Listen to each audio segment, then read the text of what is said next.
얼른 죽어줘, 제발. 그러면 다 좋잖아. 안 그래? 남편이 의식불명의 아내 옆에서 말했습니다. 그는 아내가 아무것도 듣지 못한다고 믿었지만 아내는 모든 말을 듣고 있었고 복수를 다짐했습니다. 구독 버튼을 눌러주시면 매일 감동과 재미가 있는 실제 사연을 전해드립니다. 오늘의 사연 시작합니다. 서울 강남의 최고급 주상복합 아파트 50층 한강이 한눈에 내려다 보이는 펜트하우스에서 강은채는 거대한 창문 앞에 서 있었습니다. 단정한 블라우스에 편안한 바지를 입은 그녀의 모습은 소박하면서도 품격이 있었습니다. 커피 한 잔을 손에 들고 은채가 한숨을 쉬었습니다. 한국전자 회장의 외동딸이라는 타이틀과 배경 좋은 남편까지 겉으로는 모든 것을 가진 듯한 삶이었습니다. 하지만 마음 한편에는 설명할 수 없는 공허함이 자리 잡고 있었습니다. 남편과의 대화에서도 미묘한 어색함이 느껴졌고 완벽해 보이는 일상 속에서도 뭔가 채워지지 않는 갈증 같은 것이 있었습니다. 거실 벽에 걸린 시계가 제깍제깍 소리를 내며 시간을 알렸습니다. 은채는 그 소리를 들으며 공허한 마음을 달래려 했지만 쉽지 않았습니다. 침실에서 나온 이도준이 넥타이를 매명말했습니다. 내일 아버님 생신 파티 준비는 다 됐어? 은채가 거울을 보며 대답했습니다. 거의 다 준비됐어. 호텔 예약부터 초대장 발송까지 완벽하게 오늘 가서 마지막 점검만 하면 될 것 같아. 역시 꼼꼼한 애 아버님이 좋아하실 거야. 도준의 목소리에는 따뜻함이 전혀 없었습니다. 마치 비서에게 업무를 확인하듯 건조하고 몸이 건조했습니다. 아침은 같이 못 먹겠어. 일찍 회사 가야 해서 도준이 시계를 보며 서둘러 말했습니다. 은채는 고개를 끄덕이며 작은 미소를 지었지만 그 미소 뒤에는 깊은 실망감이 숨어 있었습니다. 다녀올게. 응, 잘 갔다 와. 도준이 문을 닫고 나가는 소리가 들렸습니다. 은채는 혼자 남은 넓은 거실에서 한숨을 깊게 내쉬었습니다. 10년 전 결혼했을 때만 해도 이런 모습을 상상하지 못했습니다.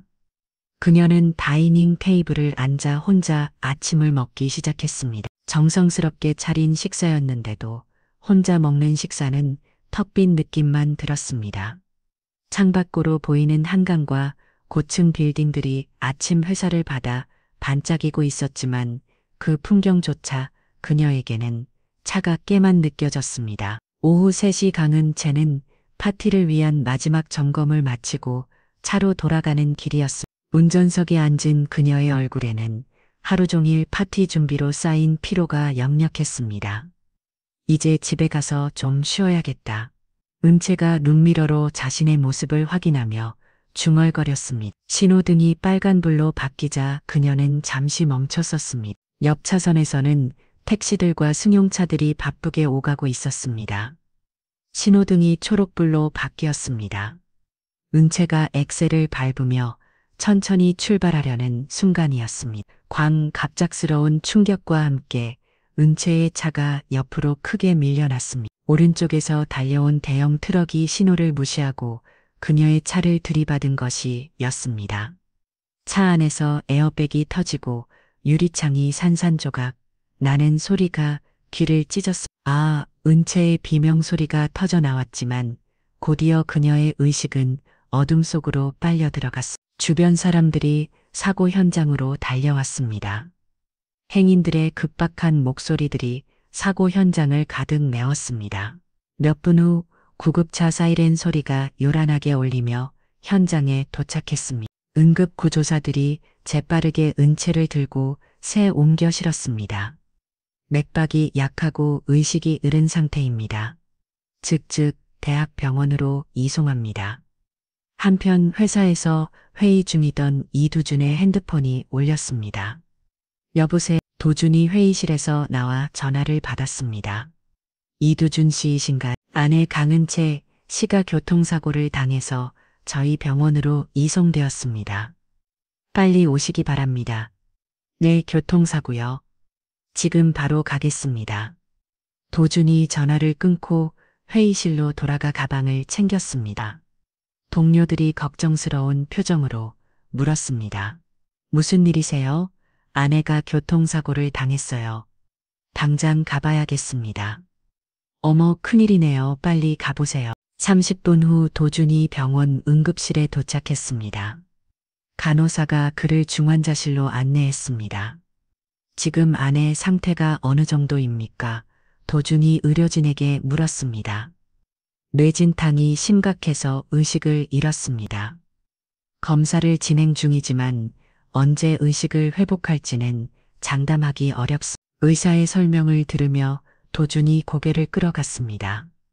그의 얼굴에는 슬픔보다는 오히려 안도감 같은 것이 스쳐 지나갔습니다. 최선을 다해 치료해 주세요. 물론입니다. 몇 가지 서류 작성을 부탁드립니다. 도준이 서류를 작성하는 동안 중환자실 안에서는 각종 의료기기에 둘러싸인 은채가 조용히 누워 있었습니다. 산소호흡기가 규칙적인 소리를 내며 그녀의 호흡을 도왔습니다. 도준이 유리창 너머로 아내를 바라봤습니다. 창백한 얼굴로 눈을 감고 있는 은채의 모습을 보면서도 그의 눈빛은 차가기만 했습니다. 힘내세요. 아내분이 꼭 깨어나실 거예요. 옆에 있던 간호사가 위로의 말을 건넜지만 도준이 건성으로 대답하며 은채를 바라보았습니다. 그 눈빛 속에는 걱정과 슬픔보다는 다른 감정이 느껴졌습니다. 서울대 병원 중환자실 사고 발생 3일째 저녁 7시였습니다. 각종 의료기기들이 규칙적인 소리를 내며 돌아가고 있었고 강은채는 하얀 침대에 조용히 누워 있었습니다. 창백한 얼굴에는 산소 마스크가 씌워져 있었고 모니터 화면에는 그녀의 생체 신호가 일정하게 표시되고 있었습니다. 갑자기 은채의 의식이 서서히 돌아오기 시작했습니다. 마치 깊은 바닷속에서 수면 위로 떠오르는 것 같은 느낌이었습니다. 하지만 뭔가 이상했습니다. 내가 지금 어디 있는 거지? 은채는 눈을 뜨려고 했지만 눈꺼풀이 납덩어리처럼 무거웠습니다. 손가락을 움직여버려 해도 전혀 반응이 없었습니다. 온몸이 마비된 것처럼 조금 더 움직일 수 없었습니다. 왜 몸이 안 움직이지? 분명 의식은 또렷한데 주변 소리는 생생하게 들렸습니다. 의료기기의 규칙적인 비품 복도에서 들려오는 간호사들의 발걸음 소리, 그리고 누군가 병실 문을 여는 소리까지 모든 것이 선명했습니다. 내가 사고를 당했구나. 그런데 왜 몸이 안 움직이지? 병실 문이 열리며 이도준이 들어왔습니다. 은채는 남편의 발걸음 소리를 알아차렸습니다. 도준이 침대 옆 의자에 앉는 소리가 들렸습니다. 하병원 오는 것도 지겹다 진짜. 도준이 한숨을 쉬며 중얼거렸습니다. 은채는 그 목소리에 뭔가 이상함을 느꼈습니다. 평소 자신을 대할 때와는 전혀 다른 톤이었습니다. 일어날 수 있는 거냐, 강은채. 도준이 목소리에는 걱정보다는 다른 감정이 섞여 있었습니다. 은채는 남편이 무슨 말을 하는 건지 이해할 수 없었습니다. 도준이 핸드폰을 꺼내는 소리가 들렸습니다. 전화를 꺼는 것 같았습니다. 세라야 나야. 은채의 심장이 콩 내려앉았습니다. 윤세라에게 전화를 꺼는 거였습니다. 응, 지금 병원에 있어. 아직 깨어나지 못했어. 도준이 목소리가 갑자기 부드러워졌습니다. 은채를 대할 때와는 완전히 다른 목소리였습니다. 미안해 자기야 이런 상황이라 자주 못 만나서. 자기야 미안해. 은채는 믿을 수 없었습니다. 남편이 다른 여자에게 애정 표현을 하고 있었습니다. 나도 답답해 죽겠어. 매일 병원만 오고. 도준이 은채를 향해 시선을 돌리며 말했습니다. 그의 목소리에는 짜증이 묻어 있었습니다. 의사는 언제 깨어날지 모르겠다고만 하네. 심하면 계속 이 상태일 수도 있다고 하더라. 은채는 온몸에 소름이 돋았습니다.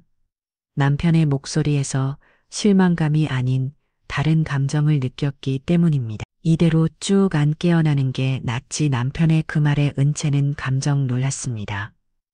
아니면 빨리 죽는 게 베스트야. 이 복잡한 상황에서 벗어날 수 있고 도준의 목소리가 점점 더 차가워졌습니다. 이제 우리 앞길이 열린 것 같아. 아무도 우리를 막을 수 없을 거야. 은채는 머릿속이 하얗게 변하는 것을 느꼈습니다. 10년 동안 함께 살아온 남편이 자신이 깨어나지 않기를 바라고 있었습니다. 세라야, 나 정말 힘들어. 10년 동안 사랑도 없이 재미없는 결혼 생활 하느라 얼마나 힘들었는데. 도준은 신세한 탄하듯 말을 계속 이어갔습니다. 너를 만나고 나서야 진짜 사랑이 뭔지 알게 됐어. 은채랑은 처음부터 마음이 맞지 않았거든. 은채의 가슴이 찢어지는 것 같았습니다. 맞아. 이제 우리가 당당하게 만날 수 있어. 더 이상 몰래 만날 필요도 없고. 도준이 일어서서 창문 쪽으로 걸어가며 말했습니다. 빨리 만나고 싶어. 이 답답한 병실에서 매일 익히 거든 하루 종일 걱정하는 척 연기하는 것도 한계가 있어. 도준의 그 차가운 말에 은채는 분노가 치밀어 올랐습니다. 아무도 우리 관계를 의심하지 않고 있어. 모든 사람들이 내가 슬픔에 빠진 남편인 줄 알고 있거든. 도준이 맹소적으로 웃으며 말했습니다. 그래, 조금만 더 기다려. 상황이 정리되면 우리가 원하는 대로 살 수 있을 거야. 도준이 전화를 끊었습니다. 은채는 혼자 남겨진 병실에서 절망감에 휩싸였습니다. 도준이 은채의 손을 잡았습니다. 하지만 그 손길에는 애정 대신 차가운 무관심만이 느껴졌습니다. 은채야, 얼른 죽어줘. 제발. 네가 살아있어서 좋을 게 없어. 도준이 속삭이듯 말했습니다. 은채는 그 말의 의미를 이해하고 전유했습니다. 몇 분 후 도준이 자리에서 일어났습니다. 내일도 올게. 도준이 병실을 나가며 문을 닫았습니다. 하지만 그의 목소리에는 전혀 진심이 담겨 있지 않았습니다. 은채의 마음속에서 배신감과 분노가 일어났습니다. 10년 동안 신뢰했던 남편이 자신을 배신하고 다른 여자와 바람을 피우고 있었습니다. 게다가 자신이 죽기를 바라고 있었습니다. 절대 가만히 두지 않겠어. 은채의 마음속에 복수의 불씨가 타오르기 시작했습니다. 비록 몸은 움직일 수 없지만 의식은 또렷했습니다. 그리고 그녀는 반드시 이 배신에 대한 대가를 치르게 할 것이었습니다. 모니터의 심박수가 조금 빨라졌지만 아무도 그것이 은채의 분노 때문이라는 것을 알지 못했습니다. 사고 발생 5일째 오후 늦은 시간이었습니다. 강은채는 여전히 침대에 누워 있었지만 의식은 더욱 선명해지고 있었습니다. 지난 이틀 동안 들었던 남편의 충격적인 말들이 머릿속에서 정리되기 시작했습니다. 병실 문이 열리는 소리가 들렸습니다. 이번에는 발걸음 소리가 2개였습니다. 은채는 긴장했습니다. 아무도 없지. 도준의 목소리였습니다. 하지만 혼자가 아니었습니다. 은복도도 조용해 윤세라의 목소리가 들렸습니다. 은채는 온몸에 소름이 돋았습니다. 남편이 불륜 상대를 병실에 데려온 것이었습니다. 오빠 정말 안 깨어나는 건 맞아? 세라가 침대에 가까이 다가오며 물었습니다. 은 의사가 그랬어. 깨어날 확률이 거의 없다고. 아, 그리고 오늘 변호사 만나고 왔어. 도준이 의자에 앉으며 말했습니다. 어떻게 됐어? 유언장 작성에 대해 상담받았어. 강은채가 의식 불명 상태니까 내가 대리로 할 수 있다고 하더라. 은채는 그 말을 듣고 경악했어. 자신도 모르는 사이에 유언장을 조작하려는 계획이었습니다. 정말 그럼 재산 정리가 쉬워지겠네. 세라가 기뻐하며 말했습니다. 그리고 아파트도 알아봤어. 강남 쪽에 좋은 펜트하우스가 나왔더라. 두 사람은 은채가 죽은 후에 계획을 구체적으로 세우고 있었습니다. 그리고 세라야, 우리 결혼식 날짜도 정해야겠어. 진짜 언제로 할까? 적당한 시간이 지나고 나서 너무 빨리 하면 의심받을 수 있으니까. 도준이 심중하게 말했습니다. 1년 정도 기다리면 될까? 그 정도면 적당할 것 같아. 그때까지는 조심스럽게 사귀는 척 해야겠지. 은채는 두 사람이 자신의 죽음을 기정사실로 받아들이고 미래를 계획하는 것에 치를 떨었습니다. 참, 그리고 회장님께는 어떻게 말씀드릴 거야? 세라가 걱정스럽게 물었습니다. 아버님이 가장 중요해. 난 계속 효자 사위 역할을 해야 돼. 그래야 회사 경영권도 넘어올 수 있겠지. 당연, 아버님은 나를 아들처럼 생각하고 계시거든. 도준이 목소리에서 교활함이 묻어났습니다. 이제 곧 끝이야. 의사가 며칠 안에 생명유지장치 제거를 고려해야 한다고 하더라. 도준이 담담하게 말했습니다. 그럼 정말 며칠 안에 모든 게 끝나는 거구나. 세라가 흥분해서 소리쳤습니다. 목소리 낮춰 도준이 세라를 제재했습니다. 미안해, 너무 신나서. 나도 마찬가지야. 하지만 끝까지 조심해야 해. 잠시 침묵이 흘렀습니다. 오빠 강은채는 지금 꿈에도 모르겠지. 세라가 침대에 누우는 채를 바라보며 물었습니다. 당연하지. 완전히 의식불명이야. 도준이 확신에 찬 목소리로 말했습니다.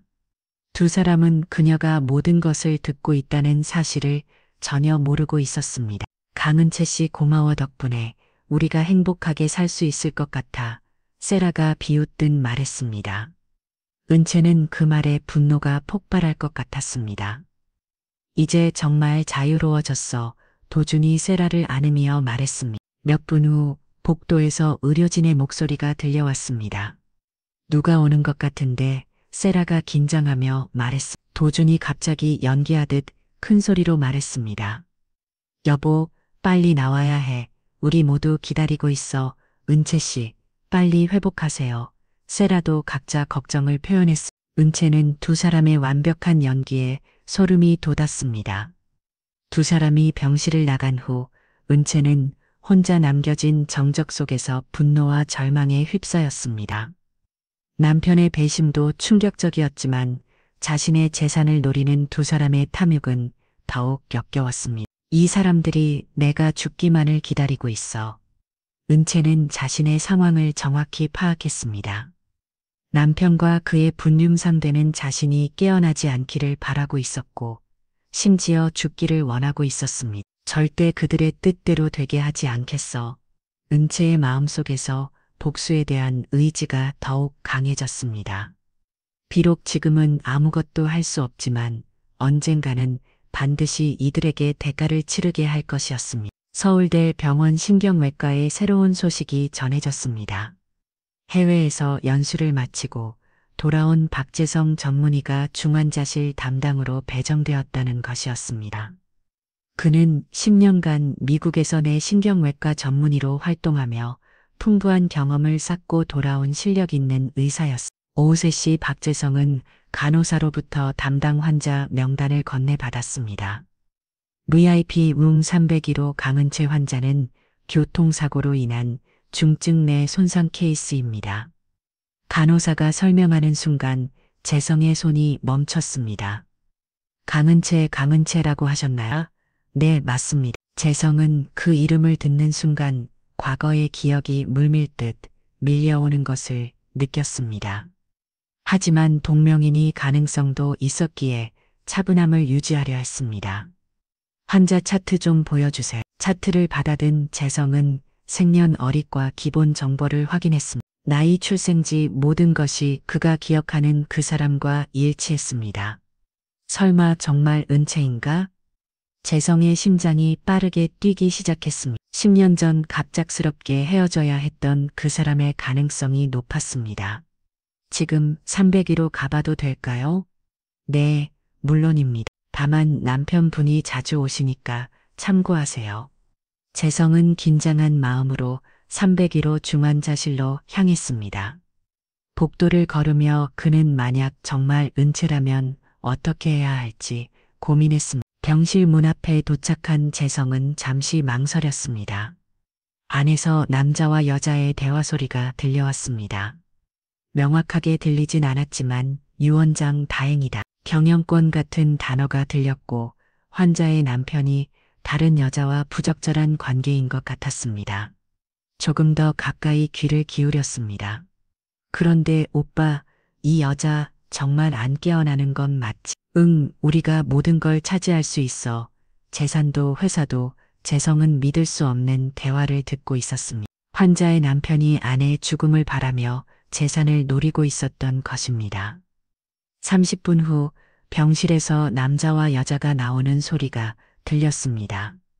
재성은 조심스럽게 복도 끝에서 지켜봤습니다. 40대 중반의 남자와 30대 여자가 친밀하게 대화하며 나가는 모습이 보였습니다. 재성은 그 남자의 얼굴을 보는 순간 경악했습니다. 이도준, 설마 저 사람이 10년 전 자신을 협박했던 바로 그 남자였습니다. 재성이 온몸에 소름이 돋았습니다. 그럼 정말 은채와 결혼한 건가? 그리고 지금 저런 짓을 두 사람이 완전히 사라진 후 재성은 조심스럽게 301호로 향했습니다. 이번에는 정말로 환자를 확인해야 했습니다. 병실 문을 열고 들어간 재성은 침대에 누워있는 여자를 보는 순간 숨이 멎었습니다. 10년의 세월이 흘렀지만 여전히 아름다운 얼굴, 바로 강은채였습니다. 은채와 재성이 무의식적으로 그 이름을 불렀습니다. 각종 의료기기에 둘러싸인 채 의식을 잃고 누워있는 그녀의 모습에 가슴이 아팠습니다. 재성은 침대 옆으로 다가가 은채의 상태를 살펴봤습니다. 의학적 관점에서 그녀의 차트와 검사 결과를 분석하기 시작했습니다. 뇌파 패턴이 이상하네. 일반적인 혼수 상태와는 다른 양상을 보이고 있었습니다. 재성은 더 자세한 검사가 필요하다고 판단했습니다. 은채와 혹시 들리니 재성이 조심스럽게 말을 걸어봤습니다. 하지만 은채은 믿음도 하지 않았습니다. 그때 갑자기 병실 문이 열렸습니다. 재성이 돌아보는 순간 이도준이 병실로 들어왔습니다. 재성은 순간 당황했습니다. 피할 틈도 없이 두 사람이 마주치게 된 것입니다. 아, 제가 차키를 놓고 가는 바람에 그의 표정에는 재성을 알아보는 기색이 전혀 없었습니다. 정확히는 관심이 없었습니다. 재산 탈취에만 몰두해서 의료진이 누구인지는 전혀 눈에 들어오지 않았던 것입니다. 아, 아내, 안녕하세요. 재성이 긴장하며 대답했습니다. 하지만 도준이 여전히 무관심한 표정이었습니다. 제 아내 상태는 어떤가요? 도준이 일상적인 질문을 던졌습니다. 재성을 전혀 기억하지 못하는 것 같았습니다. 재성은 안도하면서도 당황스러웠습니다. 자신에게는 평생 잊을 수 없는 치욕적인 기억이었지만 도준이기는 그저 하찮은 일상 중 하나였던 모양이었습니다. 현재로서는 추가 검사가 필요한 상황입니다. 재성이 최대한 침착하게 답했습니다. 그렇군요. 뭐 어차피 희망적이지 않다는 얘기는 들었는데 도준이 목소리에서 냉담함이 느껴졌습니다. 아내의 생명에 대해 말하는 것 같지 않았습니다. 최선을 다하겠습니다. 네, 알겠습니다. 도준이 대충 답하며 은채에게 다가갔습니다. 재성은 그 모습을 지켜보며 복잡한 감정에 휩싸였습니다. 재성은 혹시 자신을 알아볼까봐 자리를 빨리 떠야겠다는 생각이 들었습니다.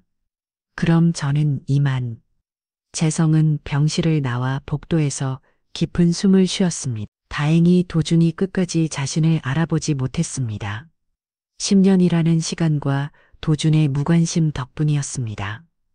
이제 내가 할 일이 분명해졌어. 재성은 마음을 다잡았습니다. 도준이 자신의 존재를 모르는 이상 은채를 구하고 진실을 발견할 수 있을 것 같았습니다. 앞으로는 조심스럽게 행동하면서 도준과의 접촉을 최소화해야 했습니다. 그리고 은채의 진짜 상태를 파악하고 그녀를 깨우는 일에 집중해야 했습니다. 도준이 떠난 후 재성은 다시 은채의 병실로 들어갔습니다. 이번에는 더 신중하게 그녀의 상태를 관찰했습니다. 은채야 하나야, 재성이야. 재성이 그녀의 손을 잡고 속삭였습니다. 10년 만이네 이런 식으로 다시 만나게 될 줄은 재성의 목소리에 슬픔이 묻어 있었습니다. 네가 왜 이도준과 결혼했는지 모르겠어. 그 사람이 얼마나 나쁜 놈인지 너는 모르겠지. 재성은 10년 전의 일을 떠올리며 주목을 꽉 쥐었습니다. 내가 반드시 너를 구해낼게. 그때 못 지켜준 것에 대한 속죄라고 생각해 재성은 은채의 이마에 손을 올리고 다짐했습니다. 재성의 눈에 강한 의지가 타올랐습니다. 10년 전 잃어버린 사랑을 되찾고 동시에 이도준의 악행을 막아야 했습니다. 사고 발생 2주째 박재성은 매일 은채의 병실을 찾았습니다. 그는 이도준이 오지 않는 시간을 정확히 파악해서 움직였습니다. 도준은 주로 오전에 잠깐 들르고 저녁 늦게 형식적으로 면회를 왔기 때문에 재성은 오후 시간을 활용했습니다.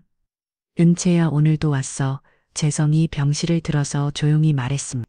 그는 매일 은채와 일방적인 대화를 나누며 그녀의 반응을 살펴봤습니다. 오늘 검사 결과를 봤는데 뇌파 활동이 확실히 일반적인 혼수 상태와는 달라. 혹시 내 말이 들리는 건 아닐까? 재성이 은채의 손을 잡으며 말했습니다. 은채는 재성의 따뜻한 손길을 느끼며 온몸이 떨리는 것 같았습니다. 하지만 여전히 몸을 움직일 수는 없었습니다.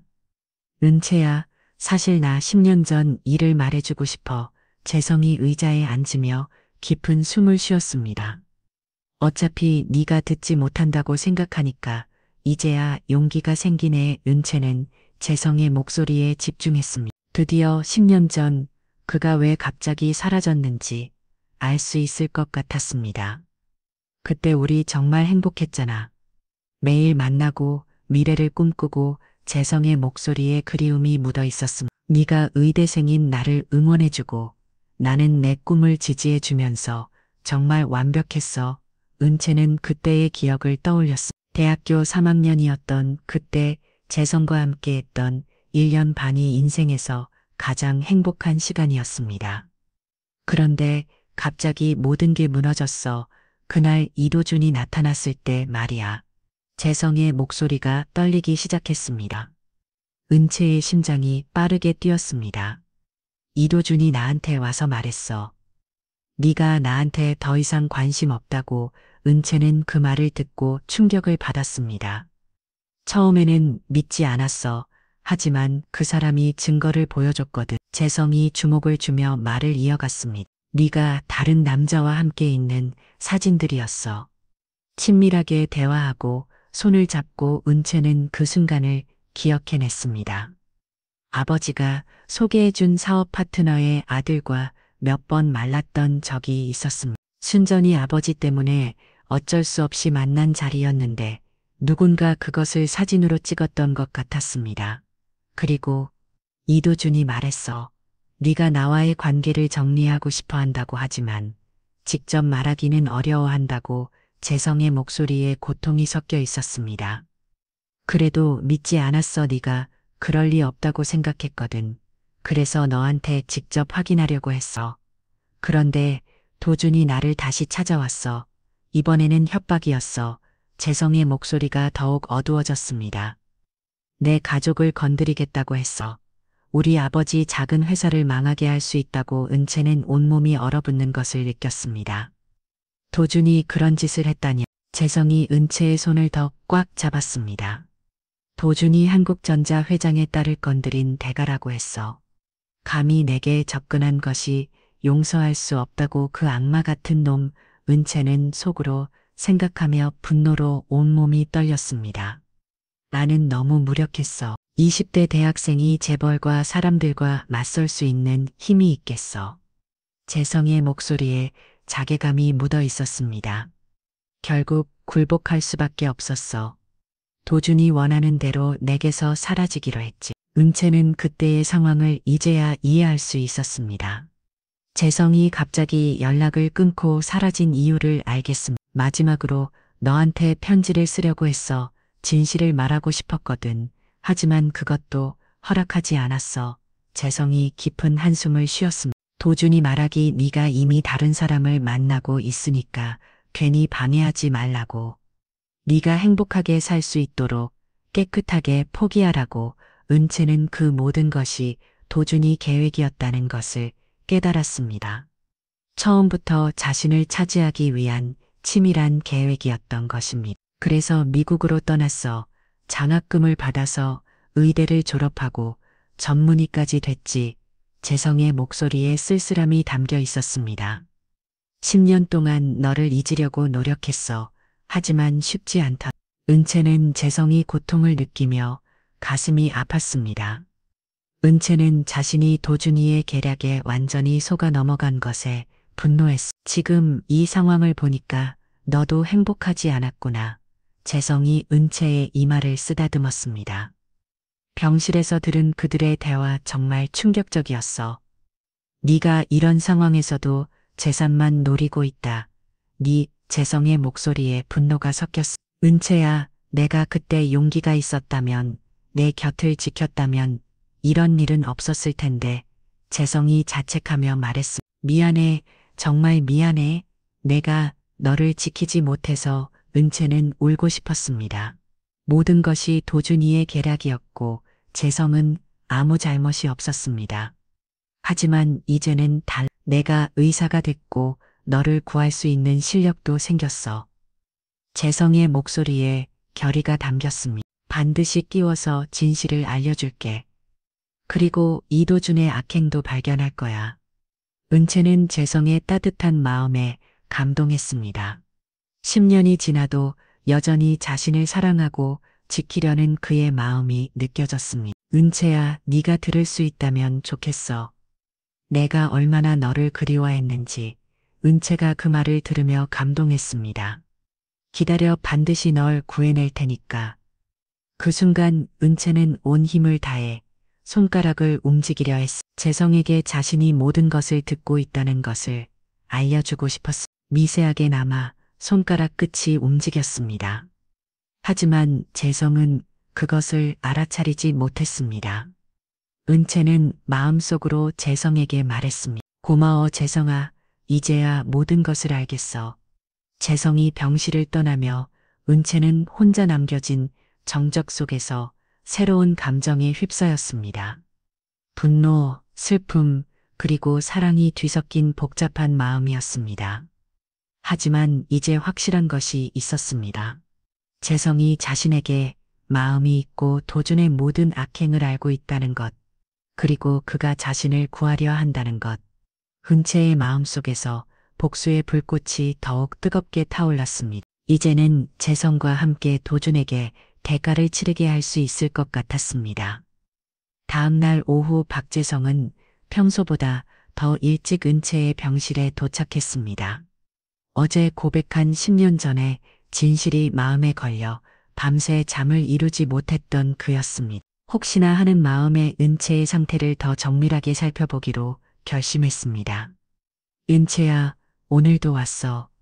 재성이 병실에 들어서며 조용히 인사했습니다. 그리고 평소보다 더 세심하게 은채의 전신 상태를 점검하기 시작했습니다. 먼저 동공 반응을 확인했습니다. 빛에 대한 반응이 일반적인 혼수 상태 환자보다 미세하게 빨랐습니다. 재성이 펠라이트를 다시 비춰봤습니다. 분명히 정상 범위보다 반응이 좋았습니다. 이번에는 손가락으로 은채의 손바닥을 가볍게 눌러봤습니다. 근육의 긴장도를 확인하는 것이었습니다. 이상 안의 근육톤이 완전한 이완 상태가 아니었습니다. 미세하지만 어떤 긴장감이 느껴졌습니다. 재성은 청진기로 심박수를 들어봤습니다. 규칙적이지만 평소보다 약간 빨랐습니다. 혹시 재성이 은채의 귀에 가까이 대고 속삭였습니다. 은채야, 내 목소리가 들리면 심박수가 변할 거야. 심박수가 순간적으로 빨라졌습니다. 맞네. 재성이 눈이 커졌습니다. 이것은 우연이 아니었습니다. 은채야, 정말 내 말이 들리는 거지. 다시 한번 심박수가 변했습니다. 재성은 확신했습니다. 잠깐 더 정확한 방법을 써보자. 재성이 은채의 오른손을 조심스럽게 잡았습니다. 은채야, 내가 박재성이라는 걸 안다면 손가락을 움직여봐. 아주 조금이라도 괜찮아. 은채는 온 힘을 다해 집중했어. 검지 손가락에 모든 에너지를 모았습니다. 미세하게, 정말 미세하게 손가락이 움직였습니다. 재성이 놀라며 은채의 손을 자세히 들여다봤습니다. 정말 움직인 건 맞지? 다시 한번 해봐. 은채가 다시 한번 손가락을 움직였습니다. 이번에는 조금 더 확실했습니다. 세상에 정말 의식이 있었구나. 재성의 목소리에 흥분과 감동이 뒤섞였습니다. 은채야, 이제 우리가 대화할 수 있는 방법을 만들어보자. 재성이 은채의 손을 두 손으로 감싸며 말했습니다. 예쓰면 한 번, 노면 두 번 움직여줘. 알겠어? 은채가 한 번 손가락을 움직였습니다. 좋아. 그럼 첫 번째 질문. 어제 내가 한 이야기 다 들었어? 한 번 10년 전 일도 이해했어? 한 번 재성이 눈에 눈물이 맺혔습니다. 그럼 내가 왜 떠나는지도 알겠지? 한 번 은채야, 정말 미안해. 그때 내가 더 용감했다면. 은채가 두 번 손가락을 움직였습니다. 아니라는 뜻이었어. 네가 날 원망하지 않는다고. 한 번 재성이 감동에 겨워 은채의 손을 꽉 잡았습니다. 고마워 은채야. 정말 고마워. 잠시 후 재성이 진정하고 의학적인 질문을 시작했습니다. 은채야, 몸을 움직일 수 있어. 두 번. 그럼 잠금 증후군이 맞는 것 같아. 의식은 또렷하지만 몸을 움직일 수 없는 상태. 재성이 의학적으로 설명해 줬습니다. 하지만 손가락을 움직일 수 있다는 건 희망적이야. 회복 가능성이 있다는 뜻이거든. 은채가 희망적이라는 말에 다시 한번 손가락을 움직였습니다. 은채야, 아주 중요한 질문을 할게. 이도준이 무슨 짓을 하는지 알고 있어? 한번. 그럼 우리가 함께 그 사람을 막아야 한다는 것도 알지? 한번. 재성이 표정이 진지해졌습니다. 좋아, 그럼 우리만의 비밀로 하지. 다른 누구에게도 네가 깨어있다는 걸 말하지 않을게. 은채가 안도의 표시로 손가락을 움직였습니다. 대신 내가 특별한 치료를 시작할 거야. 너의 근육 기능을 회복시키는 재활 치료 말이야. 재성이 계획을 설명했습니다. 매일 오후에 와서 물리치료를 해줄게. 아무도 모르게. 은채가 고마움의 표시로 손가락을 움직였습니다. 그리고 은채야, 이도준이 악행을 막기 위해서는 증거가 필요해.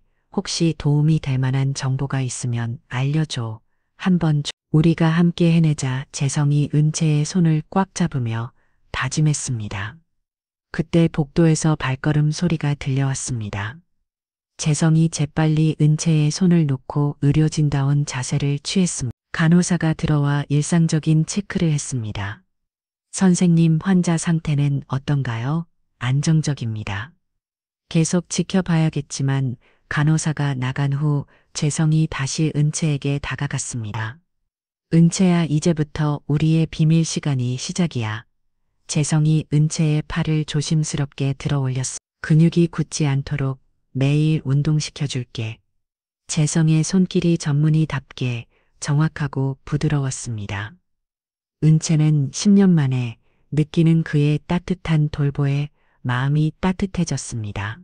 힘들면 언제든 손가락으로 신호에 쉬어가면서 30분 동안 재성은 은채의 팔과 다리를 조심스럽게 움직여주며 근육 마사지를 해줬습니다. 오늘은 여기까지. 내일도 올게. 재성이 은채의 이마에 손을 올리며 말했습니다. 은채야, 포기하지 마. 우리가 함께 이겨낼 거야. 은채가 감사의 표시로 손가락을 움직였습니다. 재성이 떠난 후 은채는 혼자 남겨진 병실에서 희망을 품었습니다. 드디어 자신의 편이 생겼고 소통할 수 있는 방법도 찾았습니다. 무엇보다 재성이 자신을 치료해주고 있다는 사실이 큰 힘이 되었습니다. 이제 정말로 이도준에게 복수할 수 있을 것 같았습니다. 은채는 마음속으로 다짐했습니다. 재성아, 고마워. 이제 우리가 함께 그들을 무너뜨리자. 사고 발생 3주째. 평소보다 일찍 병원에 온 간병인 이숍자가 복도에서 걸레질을 하고 있었습니다. 50대 중반의 이숍자는 20년 넘게 간병인 일을 해온 베테랑으로 환자와 가족들의 다양한 모습을 봐온 경험이 풍부했습니다. 특히 강은채 같은 VIP 환자를 담당하게 된 것은 큰 행운이라고 생각하고 있었습니다. 301호 환자분은 정말 안 됐어. 그렇게 젊은데 이숍자가 혼자 말을 하며 복도 청소를 계속하고 있을 때 엘리베이터에서 이도준이 내려왔습니다. 평소보다 이른 시간이었습니다. 이숍자는 인사를 하려다가 도준이 핸드폰으로 통화하는 모습을 보고 조용히 뒤로 물러섰습니다. 하지만 복도 구조상 도준이 목소리가 그대로 들려왔습니다. 여보세요? 대한생명보험인가요? 도준이 간호사실 근처에서 전화를 받았습니다. 네, 이도준이입니다. 아내 강은채 생명보험권으로 문의드리려고요. 이숍자는 그 말을 듣고 고개를 들었습니다. 환자 남편이 보험 문의를 하는 것은 자연스러운 일이었지만 뭔가 이상한 느낌이 들었습니다. 내 교통사고로 현재 의식불명 상태입니다. 의사가 회복 가능성이 희박하다고 하는데요. 도준이 목소리에서 슬픔을 찾아볼 수 없었습니다. 오히려 사무적이고 차분했습니다. 보험금 지급 절차가 어떻게 되는지 알고 싶어서요. 이숍자는 걸레질을 멈추고 귀를 기울였습니다. 내 사망 확인서가 나오면 바로 청구 가능하다고요? 그럼 금액은 얼마나 되나요? 도준이 메모지에 뭔가를 적는 소리가 들렸습니다. 10억이요. 그렇군요. 그런데 혹시 최근에 추가로 가입한 보험도 있는데요. 이숍자의 눈이 커졌습니다. 10억이라는 거액도 놀라웠지만 추가 보험이 있다는 말이 더 충격적이었습니다. 내 사고 일주일 전에 가입한 5억짜리 말입니다. 사고 일주일 전에 이숍자는 그 말을 듣고 온몸에 소름이 돋았습니다. 그것도 추가로 적용되는 거죠? 그럼 총 15억 정도 되겠네요. 도준의 목소리에 만족감이 묻어 있었습니다. 네, 알겠습니다. 필요한 서류들 미리 준비해 두겠습니다. 전화를 끊은 도준이 병실로 향했습니다. 이숍자는 그 자리에 서서 방금 들은 내용을 정리해 봤습니다. 사고 일주일 전에 보험을 가입했다고 20년 넘게 간병인 일을 해온 이숍자에게도 이런 우연은 너무 이상했습니다. 이숍자는 도준이 병실에 들어간 후 간호사실로 향했습니다. 담당인 박재성에게 이 사실을 알려야 한다고 생각했습니다. 선생님, 잠깐 말씀드릴 게 있는데요. 네, 무슨 일이세요? 재성이 차트를 보다가 고개를 들었습니다. 301호 환자 남편 분 이야기인데요. 이숍자가 주변을 살피며 조심스럽게 말했습니다. 방금 보험회사에 전화하는 걸 우연히 들었는데 좀 이상하더라고요. 어떤 점이요? 재성이 표정이 진지해졌습니다. 사고 일주일 전에 5억짜리 생명보험을 추가로 가입했다고 하더라고요. 재성이 펜을 떨어뜨렸습니다. 정말요? 네, 제가 직접 들었어요. 기존 10억에 추가해서 총 15억이라고 하더라고요. 재성이 얼굴이 창백해졌습니다. 그리고 선생님, 제가 20년 넘게 이 일을 해봤는데요. 이숍자가 목소리를 더 낮췄습니다. 아내가 의식불명인데 보험금 문의부터 하는 남편은 처음 봐요. 보통은 회복에만 매달리는데 재성은 이숍자의 말을 들으며 머릿속이 복잡해졌습니다. 어제까지는 단순히 불륜과 재산 탐취 정도로 생각했는데 이제는 계획적인 살인 미수의 가능성이 높아졌습니다. 이숍자 씨 혹시 다른 사람한테는 이 얘기 안 하셨죠? 아니요, 선생님한테만 말씀드렸어요. 뭔가 이상해서요. 좋습니다. 이 일은 우리끼리만 알고 있어야겠어요. 재성이 신중하게 말했습니다. 혹시 또 이상한 점이 있으면 저한테 바로 알려주세요. 네, 알겠습니다. 이숍자가 나간 후 재성은 충격에 빠졌습니다. 사고 일주일 전 보험 가입은 우연의 일치라기에는 너무 의심스러웠습니다. 오후에 은채의 병실에 간 재성은 즉시 이 사실을 알려줬습니다. 은채야, 충격적인 사실을 알게 됐어. 재성이 은채의 손을 잡으며 말했습니다. 이도준이 사사고 일주일 전에 5억짜리 생명보험을 추가로 가입했대. 은채의 심박수가 급격히 빨라졌습니다. 그럼 사사고가 단순한 교통사고가 아닐 가능성이 높아 은채가 2번 손가락을 움직였습니다. 그녀도 이미 의심하고 있었다는 뜻이었습니다. 은채야, 이건 계획적인 살인 미수야. 이도준이 사사구를 조작했을 가능성이 크다고 은채의 온몸이 분노로 떨렸습니다. 자신의 사고가 우연이 아니라 남편이 꾸민 계획이었다며. 하지만 아직 확실한 증거는 없어 더 조사해 봐야겠어. 재성이 침착하게 말했습니다. 은채야, 내 아버지께 이 사실을 알려야 할까? 은채가 잠시 고민하다가 2번 손가락을 움직였습니다. 아직은 아니라는 뜻이었어. 그래, 성급하게 판단하면 안 되겠지. 확실한 증거를 찾고 나서 움직이자. 재성이 은채의 생각에 동의했습니다. 대신 내가 더 빨리 너를 깨우는데 집중할게. 네가 직접 증언할 수 있어야 해. 은채가 고마움의 표시로 손가락을 움직였습니다. 은채야, 이제 시간이 얼마 없을 것 같아. 이도준이 생명유지장치 제거를 요구할 수도 있어. 재성의 목소리에 긴박함이 묻어 있었습니다. 우리가 더 빨리 움직여야겠어. 은채도 그 긴박함을 느꼈습니다. 이제는 정말로 시간과의 싸움이었습니다. 은채야, 힘내. 우리가 반드시 이겨낼 거야. 재성이 은채의 손을 꽉 잡으며 다짐했습니다. 그날 밤 은채는 혼자 남겨진 어둠 속에서 모든 것을 정리했습니다. 모든 퍼즐 조각이 맞춰지면서 은채의 분노는 절정에 달했습니다. 하지만 동시에 복수에 대한 의지도 더욱 강해졌습니다. 이도준, 너의 모든 계획을 무너뜨리겠어. 반드시 사고 발생 한 달째 강은채는 매일 오후 박재성과의 은밀한 재활 치료에 전념하고 있었습니다. 이도준의 계획적 살인 미수라는 충격적인 진실을 알게 된 후 그녀의 의지는 더욱 강해졌습니다. 복수에 대한 강렬한 욕망이 그녀를 깨우는 원동력이 되었습니다.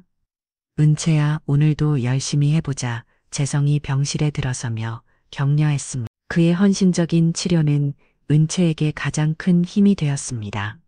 어제보다 손가락 움직임이 더 자연스러워졌어. 재성이 은채의 손을 잡고 확인했습니다. 실제로 은채의 검지와 중지 움직임이 더 명확해졌습니다. 이제 발가락도 시도해보자. 재성이 은채의 발을 조심스럽게 마사지하며 말했습니다. 은채는 온 집중력을 발가락에 모았습니다. 미세하게 남아 오른발 엄지 발가락이 움직였습니다. 와, 정말 대단해. 재성이 감탄했습니다. 은채야, 내 의지력이 정말 놀라워. 보통 이 정도 회복에는 몇 달이 걸리는데 은채의 마음속에는 이도준에 대한 복수심이 타오르고 있었습니다. 그 분노가 오히려 회복을 촉진시키는 에너지가 되었습니다. 그때 병실 문이 열리며 강 회장이 들어왔습니다. 은채의 아버지였습니다. 선생님 수고하십니다. 강 회장이 재성에게 정중하게 인사했습니다. 안녕하세요, 회장님. 오늘도 오셨네요. 재성이 재빨리 일반적인 진료 자세를 취했습니다.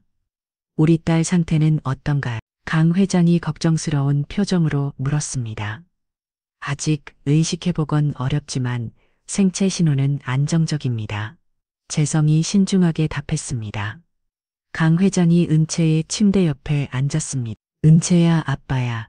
그의 목소리에 깊은 애정이 묻어 있었습니다. 의사 선생님이 열심히 치료해주고 계시니까 꼭 일어나야 해. 은채는 아버지의 목소리를 들으며 마음이 아팠습니다. 아버지가 얼마나 걱정하고 있는지 느껴졌습니다. 은채야, 아빠가 매일 와서 지켜볼 테니까 포기하지 마. 강 회장이 은채의 손을 잡았습니다. 그 순간 은채는 온 힘을 다해 손가락을 움직였습니다. 강 회장이 놀라며 은채의 손을 자세히 들여다봤습니다. 지금 손가락이 움직인 것 같은데 재성이 긴장했습니다. 하지만 은채는 더 이상 움직이지 않았습니다. 아무래도 착각이었나 보네. 강 회장이 아쉬워하며 말했습니다. 하지만 뭔가 느낌이 달라진 것 같아요. 예전보다 생기가 도는 것 같다고 할까요? 강 회장의 아버지로서의 직감이 딸의 변화를 감지하고 있었습니다. 계속 지켜봐야겠지만 희망을 가져도 될 것 같습니다. 재성이 조심스럽게 답했습니다. 30분 후 강 회장이 떠나고 이번에는 이도준이 들어왔습니다. 선생님, 제 아내 상태는 어떤가요? 도준이 무관심하게 물었습니다. 현재로서는 특별한 변화가 없습니다. 재성이 담담하게 답했습니다. 그렇군요. 뭐 예상했던 결과네요. 도준이 목소리에서 안도감이 느껴졌습니다. 혹시 회복 가능성은 어느 정도인가요? 현재로서는 판단하기 어렵습니다. 그렇다면 생명 유지 장치는 언제까지 유지해야 하나요? 도준이 노골적으로 물었습니다. 그건 가족들과 상의해서 결정할 문제입니다. 재성이 차가운 목소리로 답했습니다. 아내, 그럼 아버님과 상의해 보겠습니다. 도준이 은채에게 다가갔습니다. 여보, 빨리 결정을 내려야겠어. 이렇게 계속 있을 수는 없잖아. 은채는 도준이 그 말을 듣고 분노가 치밀어 올랐습니다. 자신을 빨리 포기하라고 종용하는 것이 도준이 떠난 후 재성이 다시 은채에게 다가왔습니다. 은채야, 들었지? 시간이 얼마 없어. 재성이 목소리에 긴박함이 묻어 있었습니다. 더 빨리 회복해야겠어. 네가 직접 그들의 죄를 폭로할 수 있도록. 은채가 결의에 찬 표정으로 손가락을 움직였습니다. 그럼 오늘부터 더 강도 높은 재활을 시작하자. 재성이 은채의 팔을 들어 올리며 운동을 시켰습니다. 은채야, 복수 계획에 대해 이야기해보자. 재성이 주변을 살필며 조심스럽게 말했습니다.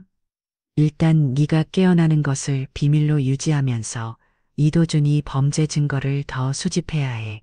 은채가 동의의 표시로 손가락을 움직였습니다. 은채야, 이도준이 내 사고를 조작했다는 확실한 증거가 필요해. 혹시 뭔가 기억나는 게 있어? 은채가 잠시 생각하더니 한 번 손가락을 움직였어. 뭔가 있다는 거지. 나중에 자세히 알려줘. 재성이 은채의 손을 꽉 잡았습니다. 은채야, 우리가 반드시 이겨낼 거야. 이도준과 윤세라 모두 정당한 대가를 치르게 할 거야. 은채의 눈에서 차가운 분노가 타올랐습니다. 10년 전부터 시작된 이도준의 모든 거짓말과 배신, 그리고 자신을 죽이려 한 시도까지 이제는 더 이상 참을 수 없었습니다. 은채야, 힘내. 내 분노가 내 회복을 도와주고 있어. 재성의 격려를 받으며 은채는 더욱 강한 의지를 다졌습니다. 2시간 동안의 집중적인 재활치료 후 은채는 왼손 검지와 중지를 동시에 움직일 수 있게 되었습니다. 발가락도 양쪽 모두 미세하게 남아 움직였습니다. 정말 놀라운 진전이야. 이 정도면 곧 더 큰 움직임도 가능할 거야. 재성이 감탄했습니다.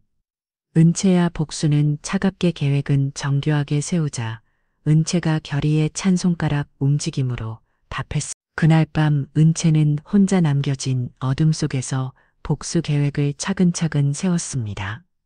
이도준과 윤세라가 저지른 모든 조약을 하나씩 폭로하고 그들이 노린 재산과 권력을 모두 빼앗는 것, 그리고 10년 전 재성에게 강한 협박과 자신에게 한 모든 거짓말에 대해서도 반드시 대가를 치르게 하는 것, 근채의 마음속에서 복수의 불꽃이 활을 타올랐습니다.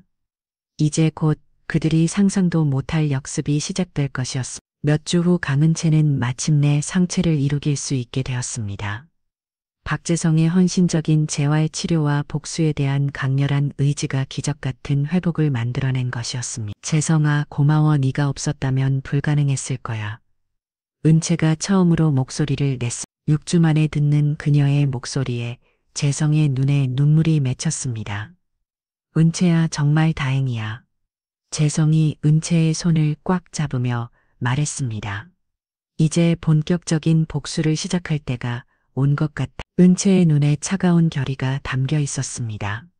그런데 은채야, 이제 내 아버지께 모든 걸 말씀드려야 하지 않을까? 재성이 신중하게 제안했습니다. 응, 나도 그렇게 생각해. 아빠의 도움 없이는 이도준을 완전히 무너뜨리기 어려울 거야. 은채가 고개를 끄덕였습니다. 하지만 아직 도준이 의심하면 안 돼. 증거 인멸을 할 수 있거든. 그럼 어떻게 할까? 아빠를 은밀하게 불러주. 도준이 모르게 재성이 계획을 세웠습니다. 내가 회장님께 긴급 상황이라고 연락들에게 혼자 오시라고. 그날 저녁 늦은 시간 강 회장이 병원에 도착했습니다. 재성이 미리 연락해서 혼자 오도록 부탁했던 것입니다. 선생님, 무슨 일이세요? 은채에게 무슨 일이라도 강 회장이 걱정스럽게 물었습니다. 회장님, 일단 병실로 가시죠. 직접 보시는 게 좋을 것 같습니다. 재성이 의미심장하게 말했습니다. 병실 문을 열고 들어간 강 회장은 침대에 앉아 있는 은채를 보고 깜짝 놀랐습니다. 은채야, 아빠. 은채가 눈물을 흘리며 아버지를 불렀습니다. 어떻게 언제부터 강 회장이 황급히 은채에게 달려가 안았습니다. 아빠, 할 말이 너무 많아. 은채가 아버지의 품에서 말했습니다. 천천히 말해. 우리 딸. 강 회장의 목소리에 기쁨과 걱정이 뒤섞여 있었습니다. 아빠, 사실아 이미 3주 전부터 의식이 돌아왔어. 3주 전부터. 그런데 이도준이 한 짓들을 알게 되면서 계속 숨기고 있었어. 은채가 심각한 표정으로 말했습니다. 도준이가 무슨 말이야? 강 회장이 표정이 굳어졌습니다. 아빠, 내 사고가 단순한 교통사고가 아니야. 은채가 차분하지만 단호하게 말을 시작했습니다. 도준이 계획한 거야. 뭐라고? 강 회장이 충격을 받으며 이뤄졌습니다.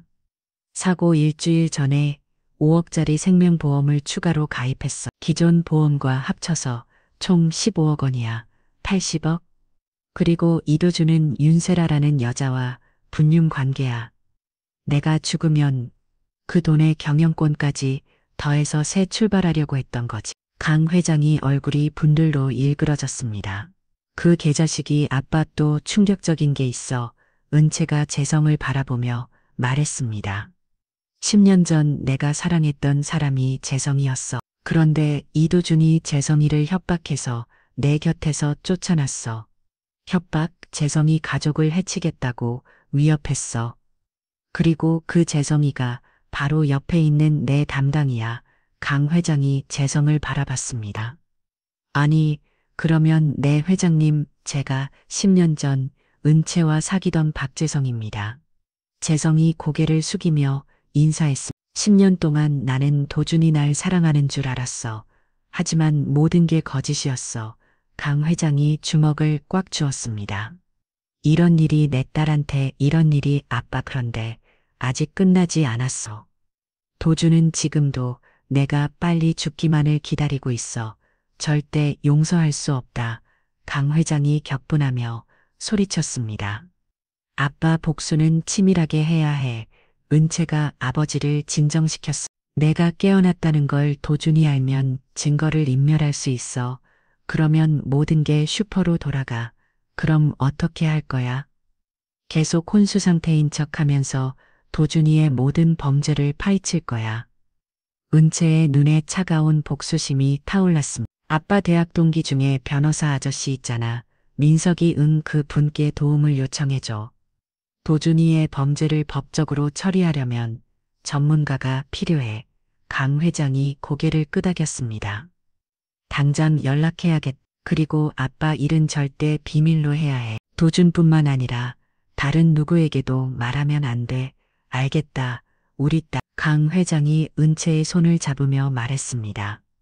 아빠가 전폭적으로 지원하겠다. 그 개자식을 반드시 감옥에 보내겠어. 고마워, 아빠. 은채가 아버지를 안으며 말했어. 이제는 진실을 밝히고 정의를 실현할 때야. 은채의 목소리가 단호했습니다. 재성이 대화에 끼어들었어. 회장님, 저도 10년 전 일에 대한 복수를 하고 싶습니다. 선생님까지. 정말 그놈은 용서할 수 없어. 강 회장의 분노가 극에 달했어. 좋아, 우리 셋이 힘을 합쳐서 이도준을 완전히 무너뜨리자.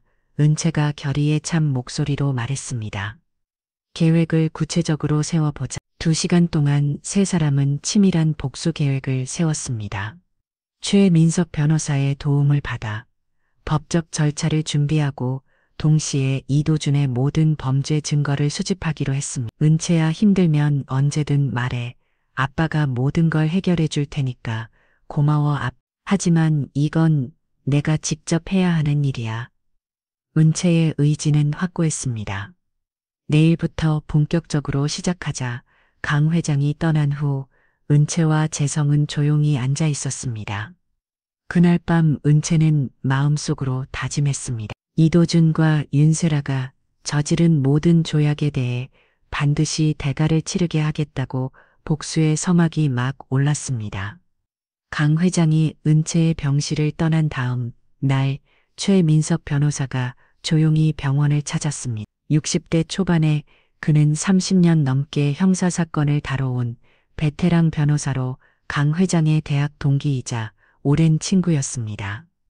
은채야 정말 오랜만이고. 최민석이 은채를 보며 안타까운 표정을 지었습니다. 최 아저씨 이런 모습으로 배워서 죄송해요. 무슨 소리야, 네가 무사한 게 다행이지. 최민석이 의자에 앉으며 진지한 표정을 지었습니다. 내 아버지한테 대략적인 얘기는 들었는데 자세한 내용을 다시 한번 들어보자. 은채가 지난 몇 주 동안 겪었던 모든 일들을 차근차근 설명했습니다. 이도준의 불륜, 자신의 죽음을 바라는 발언들, 그리고 사고 직전 보험 가입까지 정말 치밀한 놈이군. 최민석이 메모를 하며 고개를 저었습니다. 하지만 법정에서 유죄를 입증하려면 확실한 증거가 필요해. 박재성이 대화에 끼어들었습니다. 변호사님, 제가 수집한 자료들이 있습니다. 재성이 준비해온 파일들을 꺼냈습니다. 이도준이 보험회사와 통화한 내용을 간병인 이숙자 씨가 직접 들었습니다. 그분이 증인이 될 수 있어요. 좋아, 그건 중요한 증거가 되겠어. 최민석이 고개를 끄덕였습니다. 그리고 은채 씨가 직접 들은 도준과 윤세라의 대화 내용도 증언할 수 있고요.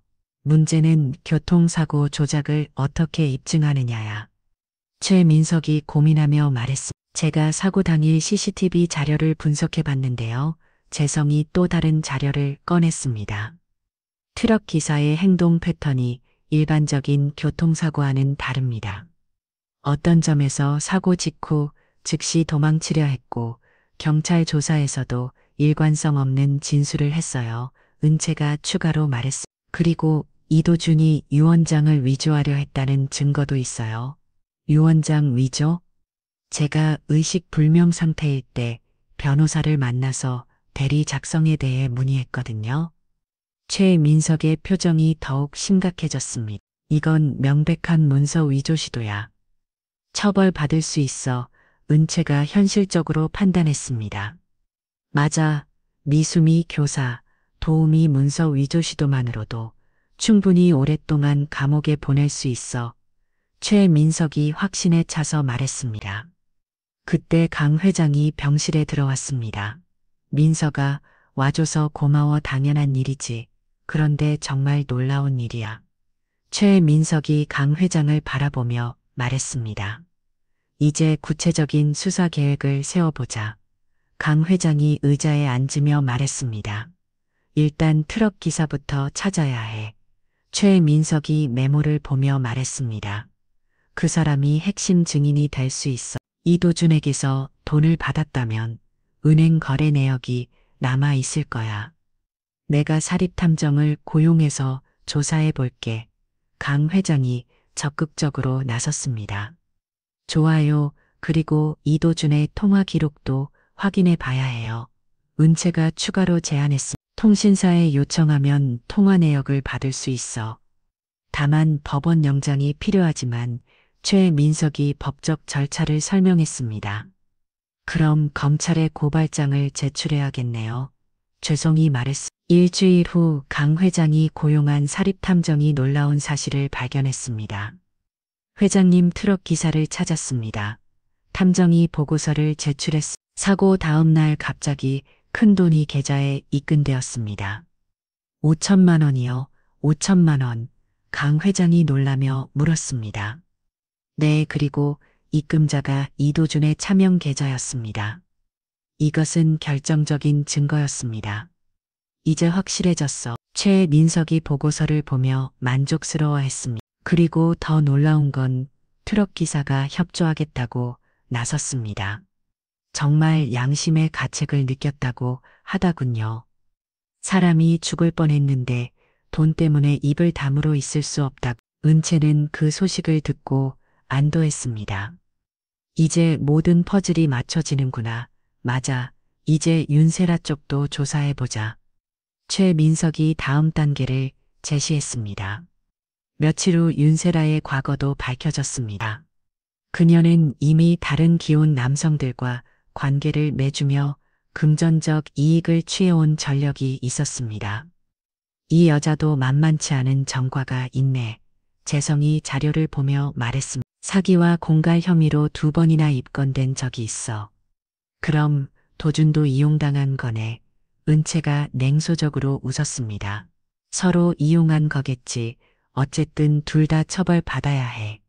이 주간의 치밀하는 조사 끝에 모든 증거가 완성되었습니다. 최민석은 검찰에 이도준과 윤세라를 고발했습니다.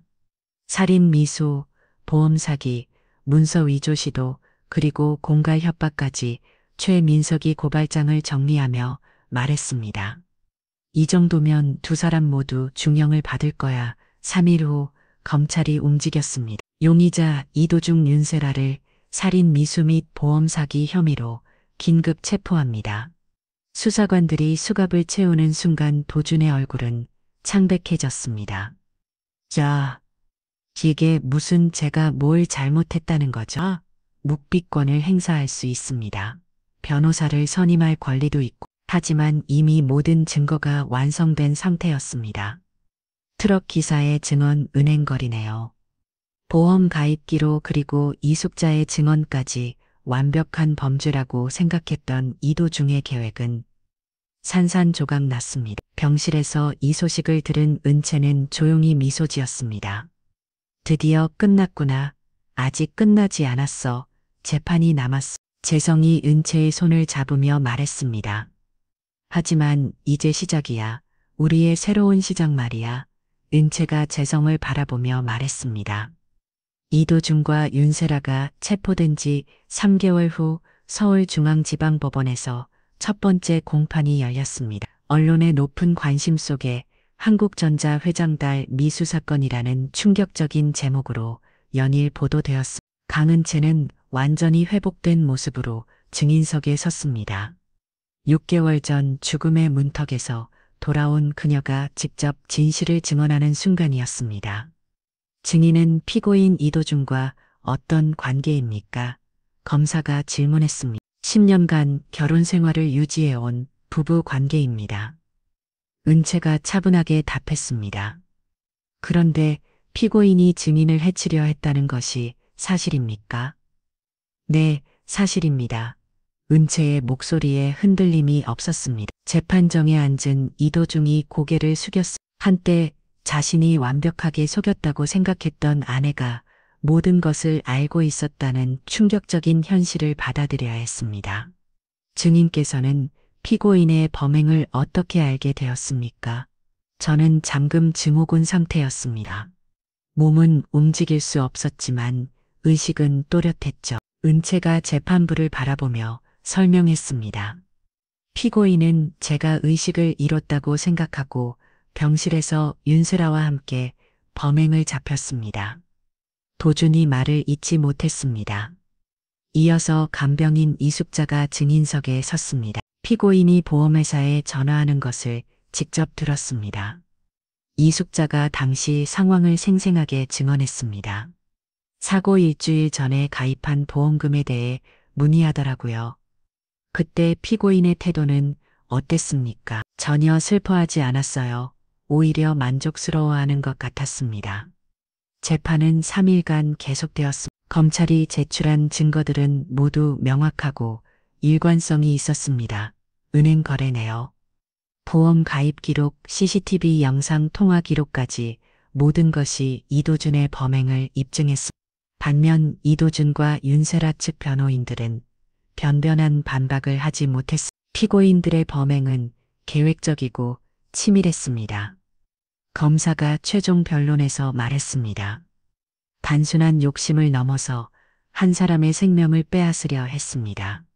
엄중한 처벌이 필요합니다. 피고인 이도준에게는 미수 및 보험 사기로 10년, 피고인 윤세라에게는 공동정범으로 12년을 구형합니다. 일주일 후 선고 공판이 열렸습니다. 피고인 이도준은 살인, 미수, 보험 사기, 문서 위조 시도 등의 죄로 징역 14년을 선고합니다. 판사의 목소리가 법정에 울려 퍼졌습니다. 피고인 윤세라는 공동정범으로 징역 10년을 선고합니다. 또한 피해자에 대한 손해배상으로 각각 5억 원을 지급할 것을 명령합니다. 방정식이 확정되는 순간이었습니다. 은채는 방청석에서 조용히 그 순간을 지켜봤습니다. 10년간의 거짓말과 배신, 그리고 자신을 죽이려 했던 모든 일들에 대한 정당한 심판이었습니다. 기분이 어때? 옆에 앉은 재성이 조용히 물었습니다. 시원하다기보다는 드디어 끝났다는 안도감이 들어 은채가 깊은 숨을 쉬며 답했습니다. 이제 정말로 새로운 시작이야. 법정을 나서는 이도준과 윤세라를 바라보며 은채는 복잡한 감정을 느꼈습니다. 미움보다는 안타까움이 더 컸습니다. 10년이라는 시간을 저렇게 낭비하다니, 그들이 선택한 길이야. 후회해도 이미 늦었어. 재성이 은채의 어깨에 손을 올렸습니다. 법원을 나서 면서 강 회장이 딸을 안았습니다. 고생 많았다. 우리 딸, 아빠, 이제 정말 끝났어요. 그래, 이제 행복하게 살아야지. 강 회장의 눈에 눈물이 맺혔습니다. 기자들이 몰려들었지만 은채는 짧게 소감을 밝혔습니다. 정의가 실현되어 다행입니다.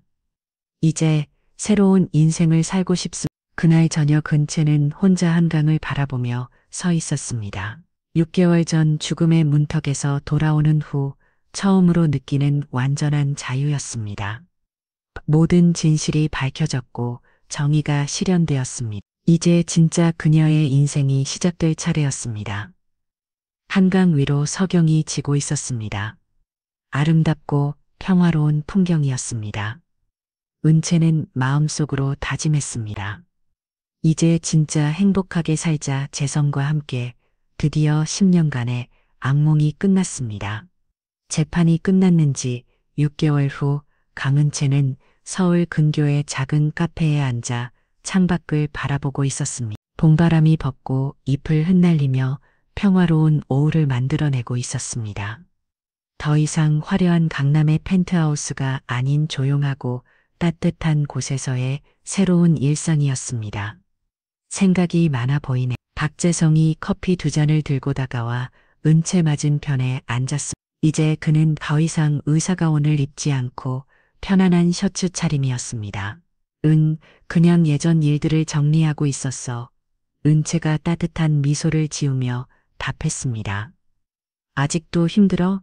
아니야, 오히려 감사해. 그 모든 일이 없었다면 진짜 소중한 것이 뭔지 몰랐을 테니까. 은채가 재성의 손을 잡았습니다. 그 손길에는 10년 전과는 다른 성숙하고 깊은 사랑이 느껴졌습니다.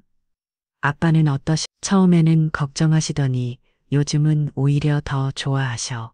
딸이 진짜 행복해 보인다고. 강 회장은 처음에는 딸의 조용한 삶을 걱정했지만 이제는 오히려 응원하고 있었습니다. 화려한 사격에 보다 진정한 사랑과 의미 있는 일을 선택한 딸을 잘 안쓰러워했습니다. 그런데 은채야, 너 정말 괜찮아? 가끔 악몽 같은 건 안 꿔? 재성이 걱정스럽게 물었습니다. 처음에는 그랬지. 하지만 이제는 괜찮아. 오히려 그 일이 나를 더 강하게 만들어준 것 같아. 은채가 환하게 웃었어. 무엇보다 네가 옆에 있어서 두렵지 않아? 그때 은채의 핸드폰이 울렸습니다. 해가 지기 시작하자 두 사람은 카페를 나섰습니다. 손을 잡고 천천히 걸어가는 그들의 모습은 평범하지만 평화로웠습니다. 재성아, 10년 전에 우리가 꿈꾸던 미래와는 많이 다르지? 어떤 면에서는 더 좋은 것 같은데, 나도 그래. 그때는 단순히 행복하기만 하면 된다고 생각했는데 이제는 진짜 소중한 게 뭔지 알게 됐어. 두 사람은 작은 공원에 앉아 석여놨습니다. 주변에는 가족들이 평화롭게 시간을 보내고 있었습니다. 은채야, 우리도 언젠가는 가정을 꾸리게 될까? 재성이 조심스럽게 물었습니다. 글쎄, 자연스럽게 되겠지. 지금처럼 차근차근. 은채가 재성이 어깨에 기대며 말했습니다. 급할 것 없어. 우리에게는 시간이 충분히 있으니까. 두 사람의 미래에는 더 이상 거짓, 시나 배신이 없었습니다. 오직 진실한 사랑과 서로에 대한 신뢰만이 있을 뿐이 더 이상 숨길 것도 두려워할 것도 없는 순수한 사랑이었습니다.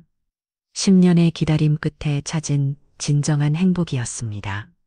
공원을 나서며 은채는 뒤돌아보지 않았습니다. 과거의 고통은 이미 지나간 일이었고 앞으로는 오직 밝은 미래만이 기다리고 있었습니다.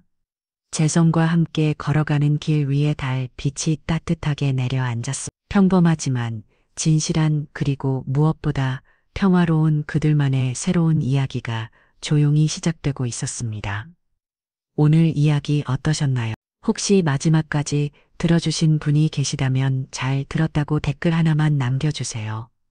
더 좋은 사연으로 다시 찾아뵙겠습니다. 늘 평온한 하루 되시길 바랍니다. 감사합니다.